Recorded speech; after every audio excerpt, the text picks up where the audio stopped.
Hi மக்களே, நம்ம வீட்டில் இன்றைக்கி மட்டன் சுக்கா எண்ணெய் விட்டு சோம்பு போட்டுட்டு வெங்காயம்,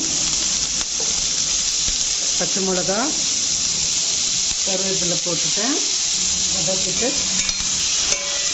வெங்காயம் வதங்கினோடனே தக்காளி போட்டுட்டேன். இஞ்சி பூண்டு பேஸ்ட்டு போட்டுறேன். உப்பு போடுறேன். மஞ்சள் தூள். நம்ம தேங்காயெல்லாம் போட போகிறதில்ல. இதில் மிளகாய் தூள். தேங்காய் போடாதப்ப நம்ம கொஞ்சம் குறைச்செல்லாம் மிளகாய் தூள் போட்டுப்போம் இல்லையா. இது தனியாத்தூள், இல்லை கரம் மசாலா, வெங்காயம், ஏலக்காய் அதெல்லாம் எதுவுமே நான் வந்துட்டு நீ போட போகிறதில்ல. கரம் மசாலையிலேயே எல்லாம் இருக்கும் இல்லையா. ஃப்ளேம்ஸ் மட்டும் கேர்ஃபுல்லாக வச்சுருந்தா போருங்க. ஒரு வாட்டி ஹீட் ஆகிடுச்சுன்னா பாத்திரம் நம்ம முடிஞ்ச அளவுக்கு ஸ்லோவுக்கும் மீடியமுக்கும் நடுவில் ஃப்ளேம்ஸை வச்சுட்டு நம்ம பண்ணிகிட்டே வந்தோன்னா சூப்பராக வரும். இப்போ மட்டன் வந்து 1/2 கிலோ மட்டனுங்க. கொஞ்சம் வதங்கி வரட்டும். இப்போ பாருங்கள், நல்லா இதிலேருந்தே அந்த தண்ணிக்கள் வருது பாருங்கள். கொஞ்ச நேரம் நம்ம ஒரு 1 மினிட் நம்ம அப்படி வதக்கி விட்டுட்டு தண்ணி ஊற்றிட்டு இது நான் முழுகிற அளவுக்கு ஊற்றுறேங்க. ரொம்ப ஊற்றலை. ஊற்றிட்டு ஏஎம்சி குக்கரோட மூடிங்க. இது செக்விக் சொல்லுவாங்க.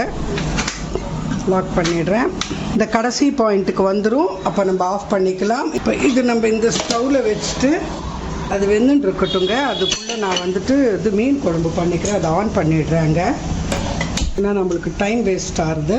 எண்ணெய் விட்டுக்கிறேன். எண்ணெய் ஆயிடுச்சு. கடுகு, உளுத்தம் பருப்பு, வெந்தயம் போட்டுட்டு வெங்காயம், பச்சை மிளகா, தக்காளி போட்டுடலாம். அதை திறந்து பார்க்கலாம்.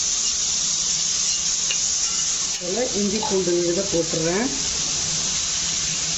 நான் ஒரு 1 மினிட் வந்து நான் எக்ஸ்ட்ரா வச்சுக்கிறேங்க. அதாவது டர்போ கடைசிக்கு வந்த உடனே ஆஃப் பண்ணிடலாம். ஏன்னா அதுக்கே அது வெந்துடும். ஆனாலும் நான் வந்துட்டு ஜஸ்ட்டு கொஞ்சம் நேரம் நான் வந்து ஒரு 1 மினிட் வந்து குறைச்சி வச்சுட்டு அந்த பாயிண்ட்டு கடைசி பாயிண்ட்டுக்கு வந்தப்புறமா 1 மினிட் வச்சுக்கிறேங்க. போட்டுக்கலாம். இப்போ மஞ்சள் தூள், மிளகாய் தூள், தனியாத்தூள். இப்போ நல்லா இதாகிடுச்சா. இப்போ இதில் நம்ம புளி தண்ணி கரைச்சி வச்சுருக்கேன், ஊற்றிடுறேன். புளி தண்ணியிலேயே உப்பு போட்டு ஊற வச்சுட்டேன். புளியை ஊற வைக்கிறச்ச உப்பையும் போட்டுட்டேன். ஸோ இப்போ இது நல்லா பாயில் ஆகி வரட்டும். ஒரு 3 துண்டுங்க. சாப்பிட மாட்டாங்க வீட்டில் மாங்காய். நான் தான் சாப்பிட்ணும். நல்ல ஒரு டேஸ்ட்டாக இருக்குங்கிறதுக்காக நான் போட்டுருக்கேன். போட்டுட்டு இப்போ மீனை கொண்டு வந்து போட்டுடலாம். வவ்வால் மீனுங்க. மூடி வச்சுருவேன். இப்போ அவ்வளோதாங்க. இதில் நம்ம கொத்தமல்லி போட்டுட்டு நான் கொஞ்சம் வறுத்து அரைச்ச வெந்தய பொடியை போட்டுறேங்க. அவ்வளோதாங்க. இது முடிஞ்சுது. ஆஃப் பண்ணிடுறேன் ஸ்டவ்வு. மட்டன் சுக்கா ஸ்டவ் ரிலீஸ் ஆகிடுச்சுங்க. மூடி அது நல்லா வெந்து போச்சு. மட்டனை நல்லா இருக்கிற வரைக்கும், தண்ணியெல்லாம் சுண்டுற வரைக்கும் நல்லா கலந்து விட்டு கொத்தமல்லி போட்டுட்டு போருங்க. ஏன்னா இந்த பாத்திரத்துலேயும் நல்லா ஹீட் இருக்கும். அதனால் இன்னும் கூட கொஞ்சம் க்ளோஸாக வந்துடும். ஆஃப் பண்ணிடுறேன். பேன் ப்ரீ ஹீட் ஆயிடுச்சு. எண்ணெய் விட்டு தாங்க பண்ணுறேன். கொஞ்சமாக தாங்க. நாட் லைக் நம்ம நார்மலாக நம்ம எப்படி வறுத்துப்போமோ அந்த அளவுக்கு போடல. இதுவே கூட போடாமல் கூட பண்ணலாம். இப்போ மேரினேட் பண்ணி வச்ச மீன் இதில் வச்சுடுறேன்.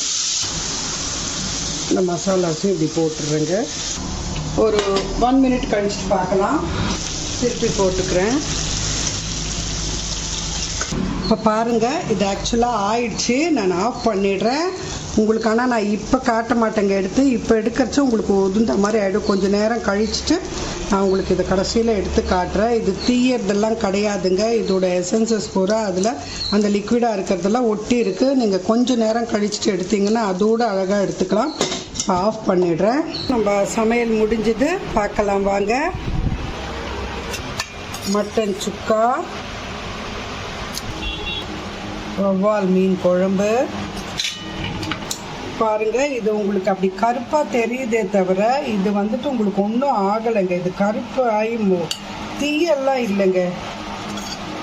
பாருங்க, மீன் வறுவல் மெலிசாக கட் பண்ணி கொடுத்துட்டாரு பீசஸை. அதனால் இப்போ பாருங்கள், இதை நீங்கள் இப்படி சுரண்டி பாருங்களேன். உங்களுக்கு வந்து பார்க்க கருப்பாக தெரியும், பட் அழகாக வந்துடுறது பாருங்கள். அது உங்களுக்கு வந்துட்டு சூடில் வந்து உங்களுக்கு அப்படி தான் தெரியுங்க. நம்ம ஆஃப் பண்ண உடனே அப்படி தான் இருக்கும். இப்போ பாருங்கள், கொஞ்சம் ஆறிடுதுன்னா, இப்போ நம்ம மீன் வறுத்தாலும் அந்த இது இருக்க தானுங்க செய்யும். அந்த நார்மல் கடாயில் வறுத்தா கூட இப்போ பாருங்கள், இந்த மசாலாஸ் அழகாக வந்துடுங்க. இப்படி பண்ணாலுமே வந்துடும். கொஞ்சம் ஆறணும், அவ்வளோதான். ஆறுற வரைக்கும் நம்ம கொஞ்சம் வெயிட் பண்ணணும். அந்த ஹீட்டுக்கு அது ஒட்டிண்டா மாதிரி தான் இருக்கும். அதுக்கப்புறமா தானாகவே அந்த மசாலாஸ் வந்துட்டு இப்படி வந்துடும் பிரிஞ்சு அழகாக. என்னால் தனியாக இதுக்கு மேலே எனக்கு எடுக்க முடியலைங்க. நம்ம கார்ன்ஃப்ளவர்லாம் போடல இல்லைங்க, அண்ட் ஆயிலும் கொஞ்சம் கம்மி தானே. பாருங்கள், அழகாக இருக்குங்க.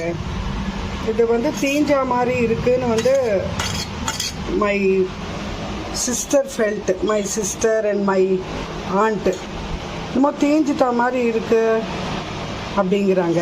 அது பார்க்க அப்படி இருக்கும். அப்புறமா நான் வந்து அதுக்காக வெயிட் பண்ணி ரொம்ப நேரம் டிஸ்பிளேக்காக வெயிட் பண்ணேன்னு வச்சுக்கோ, அது ஆடுற வரைக்கும். மட்டன் சுக்கா, ஃபிஷ் ஃப்ரை, ஃபிஷ் குழம்பு with very less oil. Thank you.